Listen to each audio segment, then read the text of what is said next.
আসসালামু আলাইকুম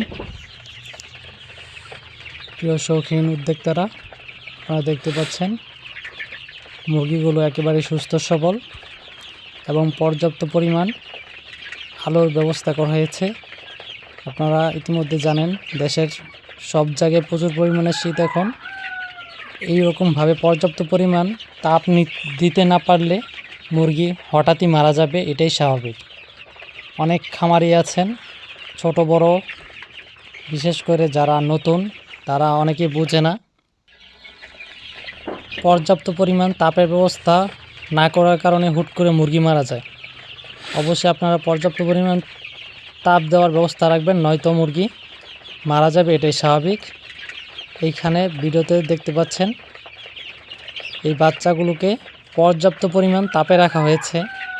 1 মাস প্লাস বয়স এগুলার, তারপরও পর্যাপ্ত পরিমাণ তাপ দেওয়া হয়েছে। অবশ্যই আপনারা মুরগিকে এই শীতে পর্যাপ্ত পরিমাণ তাপ দেওয়ার ব্যবস্থা রাখবেন। এখন আরেকটি ভিডিও দেখানো হচ্ছে, দেখতে পাচ্ছেন আপনারা সবগুলো মুরগি একেবারেই মরে পড়ে আছে। পর্যাপ্ত তাপ না দেওয়ার কারণে মূলত এই মুরগিগুলো এই অবস্থা হয়েছে। এবং মুরগিগুলো অসুস্থ হওয়ার পর এদের যে মলগুলো সেদিকেও লক্ষ্য করা হয়নি। যদি মুরগি মরার 1 বা 2-3 দিন আগে মলগুলো পর্যবেক্ষণ করতে পারতেন, ঠিকমতো মেডিসিন দিতে পারতেন, তাহলে হয়তো এরকম হতো না।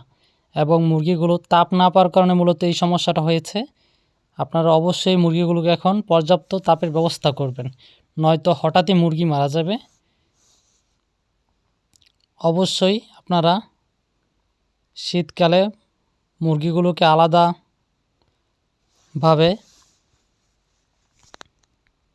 যত্ন নিতে হবে।